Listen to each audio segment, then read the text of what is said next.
Hello again, 110 students. In this video today, I'm going to go over Chapter 5, the Congress, the first branch, which the founders believed was the most important part of the new American government. It's one of the few bodies worldwide that actually possesses the powers of governance. It can declare war constitutionally. Again, the Congress constitutionally declares war, not the president. It can collect and lay taxes according to Article 1, Section 8. The Senate will approve treaties with foreign countries.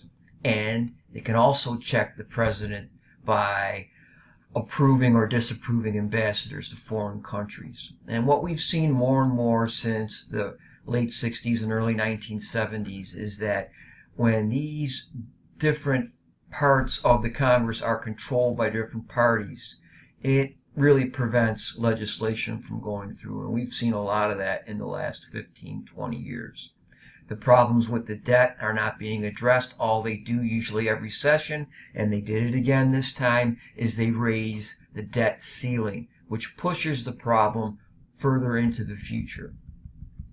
How do members represent their districts? This is a nice slide, and as we go into the course now, more and more I will be using more of these slides. They are on the site already, and they are worth taking a look at. They represent individual constituents, organized interests, and the district as a whole. And in that manner, they're going to weigh those different types of interests, and that colors how they vote.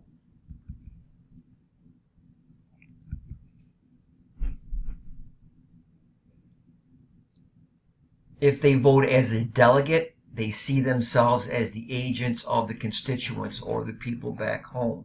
They believe that they've been sent there in order to do their bidding. If they vote as a trustee, that comes from Edmund Burke, the English philosopher, they vote on what they think is best for the constituency. And then there's the agency representation. This is from the textbook, where they are held accountable if they fail to represent them properly. And I think that that's a no-brainer, actually. I also like the term the political, where they balance the needs of the constituents with needs of the country as a whole. Sometimes they have to balance those things out. Descriptive representation has become more and more of a phenomena, and this again will reflect the multicultural nature of the United States as it has developed in the last 50, 60 years.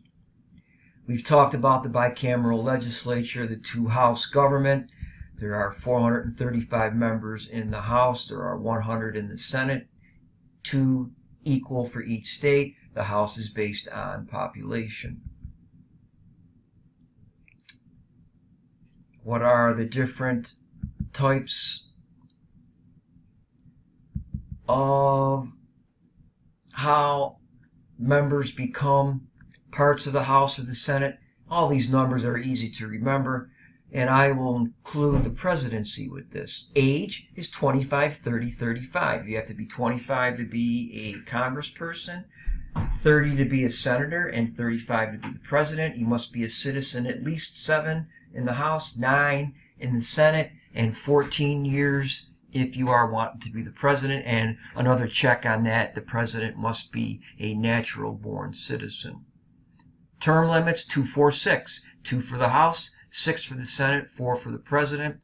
And again, we've talked about how those numbers are determined. Population in the House, equality in the Senate. And because they're up for election every 2 years, the House tends to be more concerned with local matters and more about what's going on in the constituency. And the Senate can take a broader view because they're not up for election as frequently. More on that in a moment. We have talked about the bicameral legislature already.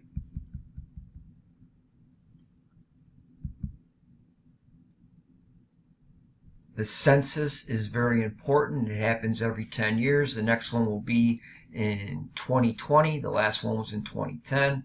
And based on the findings of that, districts are reapportioned and redrawn. And Sometimes the process of gerrymandering, when a political party gets control in a certain area, they will redraw the lines so that they will be tending to get more representation, either Republican or Democratic, based on how those districts are drawn. And this has gone on, gerrymandering, since the beginning of the United States. Both parties, whatever they were called at the time, have engaged in this practice. Money has become more and more important in congressional elections. And the statistical phenomena is that incumbents, or the holder of the office rerunning, tend to be reelected because they tend to raise more money than the challenger. In part, this becomes a self-fulfilling prophecy because donors, they want to give to people who they think are going to win. And because incumbents usually win, they usually get more money. And this is why limits have been proposed to try to get money's influence out of the election process. And here is the formal definition, again, of incumbency: holding a political office for which one is running. And it tends to be an advantage. Why? They've worked with constituents back home. They've done casework. They have done patronage. They have helped people, perhaps, to get employment in the bureaucracy or in their offices back home. They've engaged in pork barrel legislation, which is what all Congress people are going to have to do. They're going to have to bring something back to the home district. And they tend to have more name recognition. And that is also an advantage when running for re-election. Committee assignments are a very, very important part of what Congress people do. It helps them to establish a track record, and that may or may not compare favorably to the challenger. Earmarks are special language that are inserted to bills as a bill becomes a law, and that usually benefits the home district, and recent Congresses have tried to eliminate that. And this is a famous earmark from Alaska, the so-called Bridge to Nowhere. It was a $320 million proposal to build this bridge to a mostly uninhabited island. Great for the people who would have gotten the construction contracts, but that's dubious public policy for asking other parts of the country through their tax dollars to build this bridge. If they want that bridge there, then Alaska perhaps should build it themselves.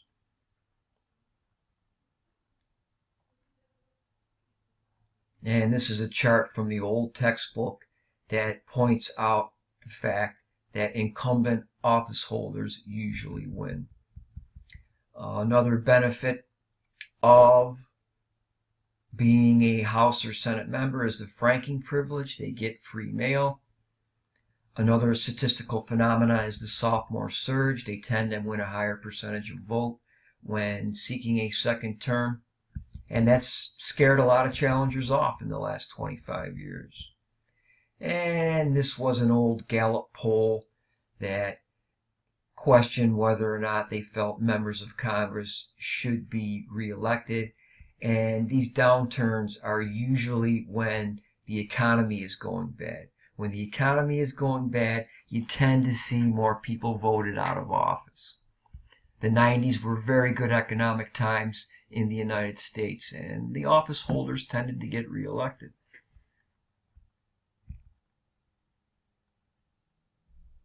Districts, we've talked about gerrymandering already. It tends to give advantage to one party over another. And this is an interesting chart from the old textbook as well. How many of these districts have changed over time. This reflects the changing demographics of the United States as more people have left the so-called Rust Belt up here in the Northeast. They've moved into the Southeast, the Southwest, and the West, and that's where the majority of the United States population lives today. There's also the majority-minority districts. descriptive representation has grown tremendously within the Democratic Party, not so much the Republicans. Party leadership in the House and Senate.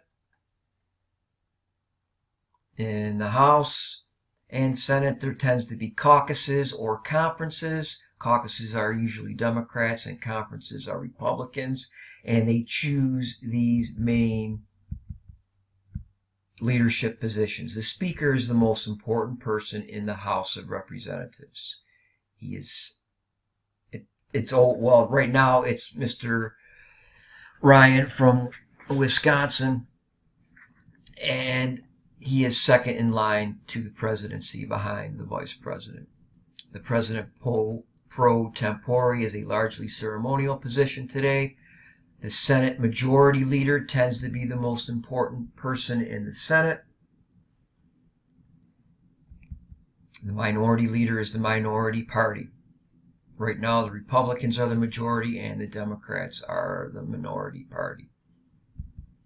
Party leaders have established leadership political action committees, and interest groups are very eager to contribute to them, and that's a way of getting around campaign finance laws.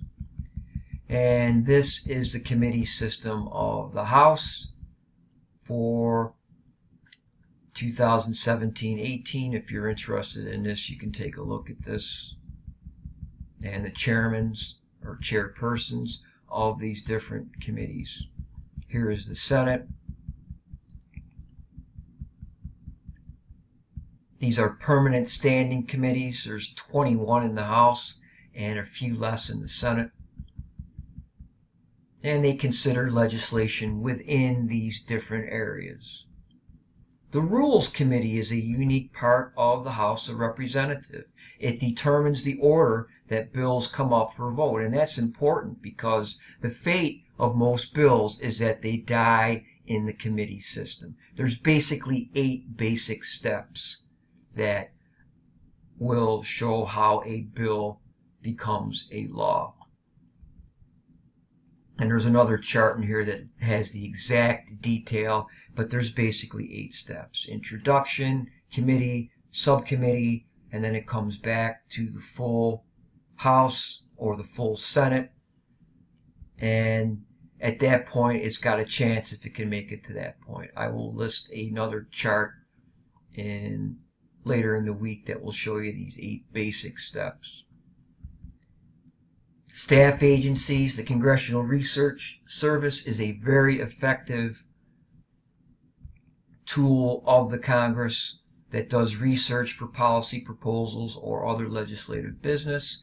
The General Accounting Office investigates the finance and administrative affairs of any government program, and the Congressional Budget Office usually assesses the economic implications and costs, and they will compare that to the presidential budget that comes out of OMB, and between those two they hash out the budget every fiscal year.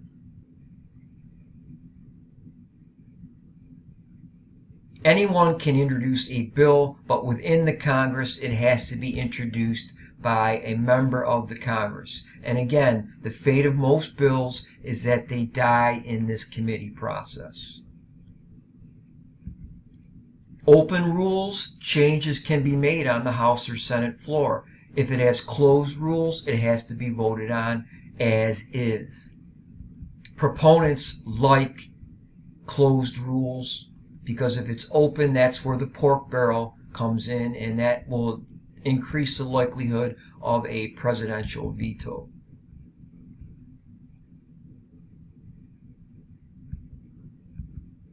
The filibuster is a unique part of the Senate, talking a bill to death, and that's been used more and more in recent years. They have a tradition of unlimited debate, and the members are reluctant to invoke cloture, 60 votes to end that filibuster, because they might want to use that tactic themselves someday. Again, this is a unique part of the Senate. The conference committee within the legislative process will reconcile bills that are different from the House and Senate. They must be exactly the same. They must pass each chamber in the same way. And if there's a difference, the conference committee with members from the House and Senate will hash out those differences. We've talked about the president having a check on this with the veto. Congress can override with a 2/3 vote.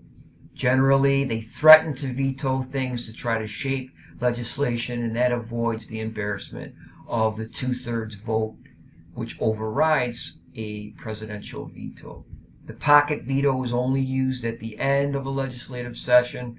If their Congress has adjourned and it's on the president's desk and no action is taken, it's effectively vetoed. But if they are still in session, it's going to become law anyways, even without the presidential signature. And this is on page 148 in the new textbook. This is the exact process. It's basically 8 steps. More on that later in the week.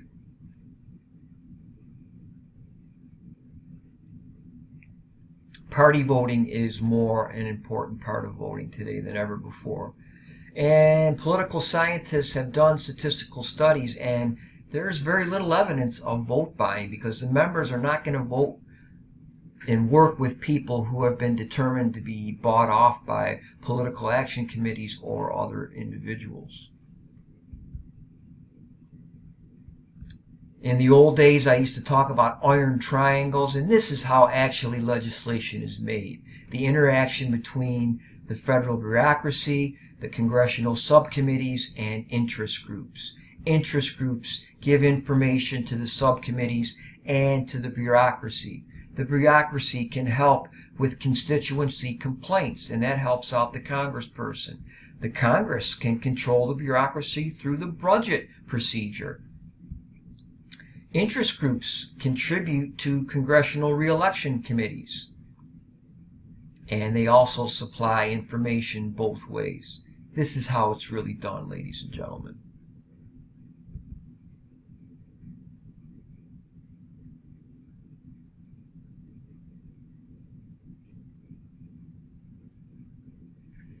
The Congress becomes more partisan all the time.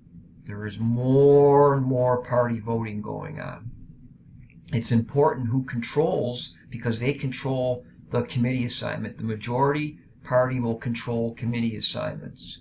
And depending upon what committee you're on is really how effective or not effective you can be within the chamber. The whip system tries to enforce party discipline in voting. Log rolling: if you vote for my bill, I'll vote for yours. And we've already talked about gerrymandering.